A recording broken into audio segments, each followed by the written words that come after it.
Selamat pagi sahabat Kristus yang setia. Mari kita mengawali perjalanan hidup kita hari ini dengan doa pagi bersama Saudara Aljosa Frantoni. Selamat pagi Bapak Ibu Saudara yang dikasihi Tuhan. Semoga di pagi ini kita dalam keadaan yang baik dan sehat. Sebelum kita mengawali aktivitas pada hari ini, mari sejenak kita bersama-sama bersaat teduh di dalam doa pagi. Mari kita satukan hati kita di dalam doa. Bapa di dalam surga, kami bersyukur untuk setiap pemeliharaan Tuhan di dalam kehidupan kami. Pada pagi hari ini juga, setelah Engkau menjaga kami di dalam istirahat malam, Engkau kembali mengizinkan kami untuk menapaki kembali persiaran hidup kami. Terima kasih ya Tuhan, untuk kesempatan yang kembali Engkau berikan di dalam kehidupan kami ini. Sebentar kami akan memulai aktivitas kami, namun sebelum itu kami rindu untuk bersama-sama datang ke hadirat Tuhan.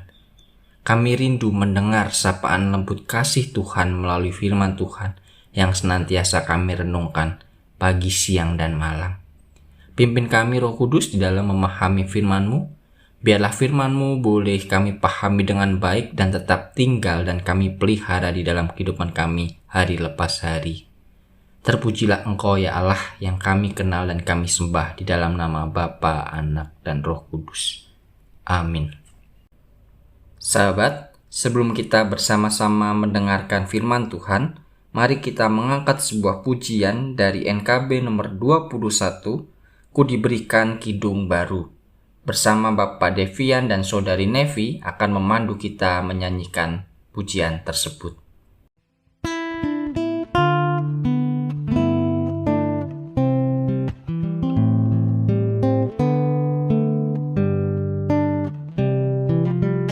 Ku diberikan kidung baru oleh Yesus Tuhanku. Irama lagu paling mulia, kidung kasih yang merdu. Hatiku bersukacitalah, bersukacitalah, bersukacitalah. Hatiku bersukacitalah di dalam Yesus Tuhanku. Ku mengasihi Tuhan Yesus yang tersalib bagiku. Segala dosaku dihapusnya hingga baru hidupku. Hatiku bersukacitalah, bersukacitalah, bersukacitalah. Hatiku bersukacitalah di dalam Yesus Tuhanku.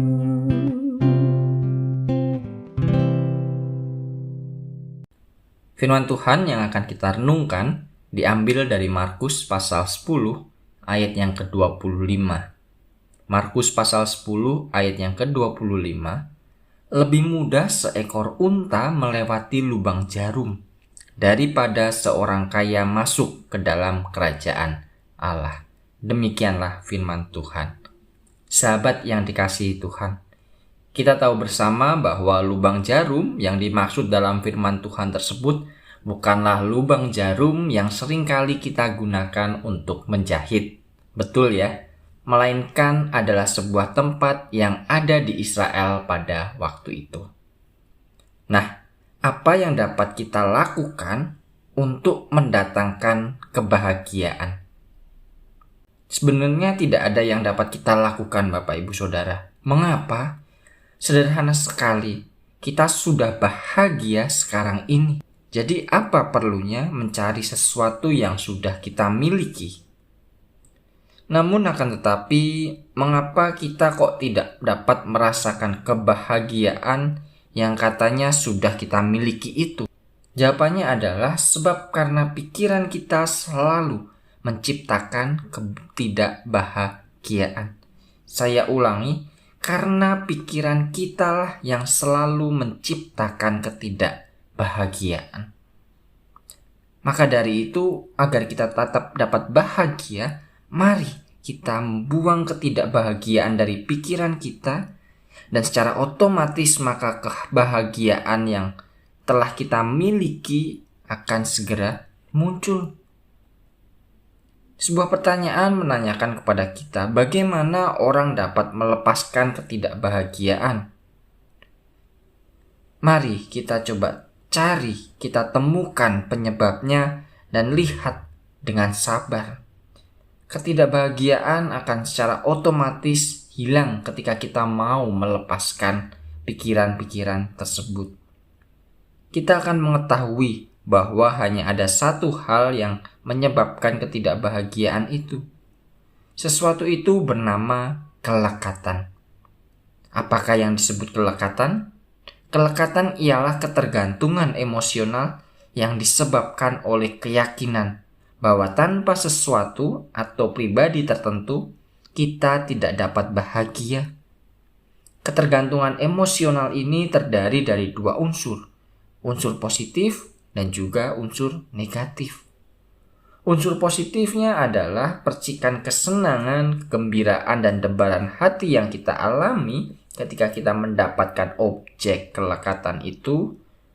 Unsur negatifnya adalah rasa terancam dan tegang yang selalu menyertainya. Mari kita bayangkan sahabat, seorang yang berada dalam kamp konsentrasi makan dengan terburu-buru. Tangan yang satu memasukkan makanan ke mulut dan tangan yang lain melindunginya dari orang yang akan merebutnya. Orang itu harus selalu waspada. Dari situ kita mendapatkan gambaran yang sempurna mengenai orang yang terikat oleh kelekatan.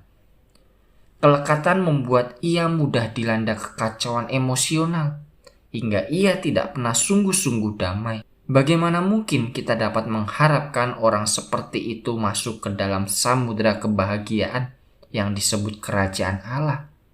Ketika masih ada ketakutan-ketakutan, apa yang ia miliki akan direbut oleh orang lain, apa yang ia miliki akan hilang.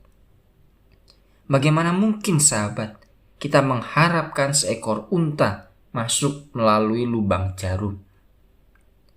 Yang menyedihkan adalah bila objeknya tidak didapat, kelekatan menyebabkan ketidakbahagiaan, namun bila didapat, ia tidak menyebabkan kebahagiaan. Kelekatan hanya mendatangkan kesenangan sesaat yang segera diikuti dengan kelelahan. Kelekatan juga selalu dibarengi dengan kecemasan akan kehilangan objek kelekatan itu. Kita mungkin akan bertanya, tidak dapatkah saya mempertahankan satu kelekatan saja? Tentu saja kita dapat memegang sebanyak yang kita inginkan.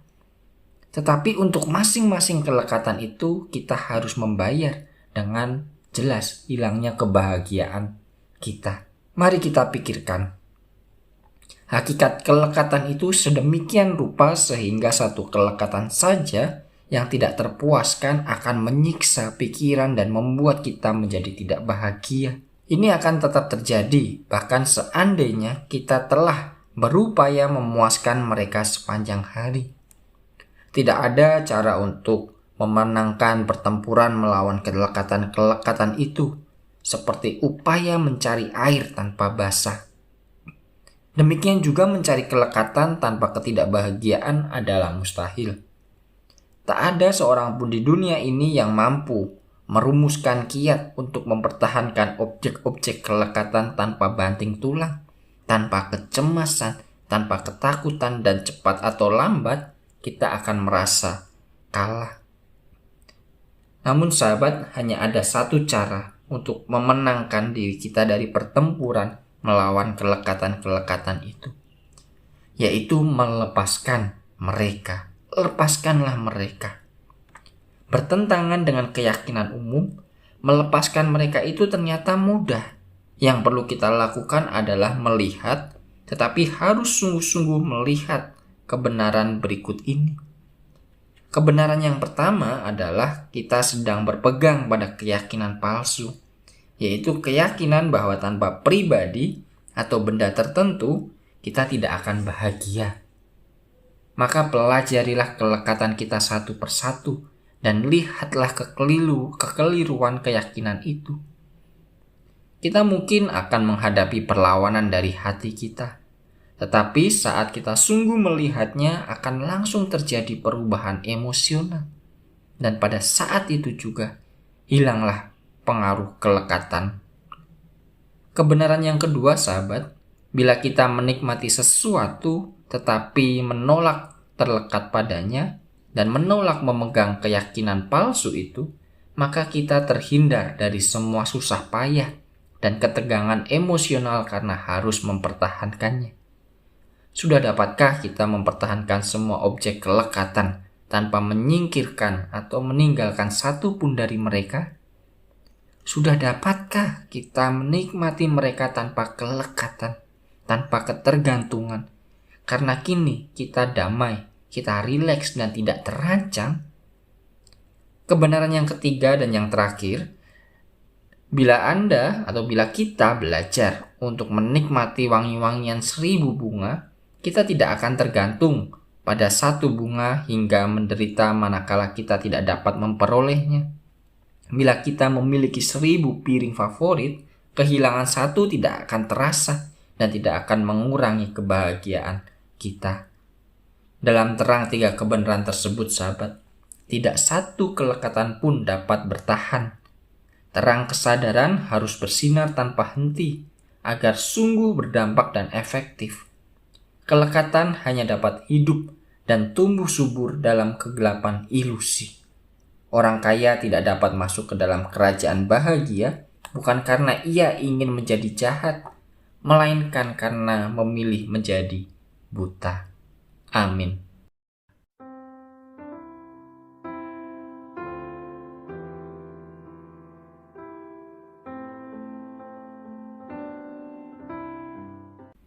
Mari sahabat, kita satukan hati kita di dalam doa. Terima kasih ya Tuhan untuk firman-Mu yang boleh kami dengar pada pagi hari ini. Engkau mengingatkan kami bahwa di dalam kehidupan ini, kami sebagai manusia sungguh banyak memiliki kelekatan-kelekatan terhadap materi, terhadap pribadi seseorang, maupun juga pada objek-objek benda tertentu. Dan semuanya itu membuat kami menjadi buta. Dan semuanya itu membuat kami menjadi lupa akan firman Tuhan. Kami lebih sering ketakutan kehilangan kelekatan-kelekatan kami. Baik orang-orang yang kami sayangi maupun harta benda yang kami miliki. Daripada kami kehilangan firman Tuhan di dalam kehidupan kami sehari-hari. Ingatkan kami selalu ya Roh Kudus. Biarlah melalui firman yang kami dengar pada saat ini, di dalam menjalani kehidupan sehari-hari, kami boleh dapat melupakan, melepaskan setiap kelekatan-kelekatan terhadap materi di dalam kehidupan kami. Terima kasih. Dan pada saat ini kami bersama-sama menyatukan hati kami, ingin mendoakan situasi pandemi yang sedang berlangsung dan sedang tinggi-tingginya kembali di sekitar kami. Kami memohon pertolongan Tuhan di dalam proses pemulihan kondisi ini. Tuhan ingatkan kami selalu, tegur kami selalu, yang mana masih tidak dapat menjaga kesehatan diri kami dengan baik dan juga menjaga kesehatan saudara-saudara kami. Ampuni kami juga dan ingatkan kami selalu terhadap protokol kesehatan yang harus kami patuhi dengan disiplinnya Tuhan. Dan dalam doa ini kami juga ingin mendoakan segenap umat-Mu di GKI Tumapel, biarlah di dalam kehidupan sehari-hari Tuhan senantiasa menyertai dan memimpin di dalam kehidupan mereka. Dan bila mana sebentar kami juga akan melanjutkan aktivitas kami untuk bekerja, untuk belajar, dan juga beraktivitas yang lain. Kami serahkan semuanya hanya ke dalam tangan pengasihan Tuhan. Kami yakin dan percaya di dalam penyertaan dan pimpinan Tuhan, kehidupan kami akan terasa penuh dengan sukacita dan damai sejahtera. Terima kasih, di dalam nama Tuhan Yesus Kristus kami berdoa dan memohon. Amin.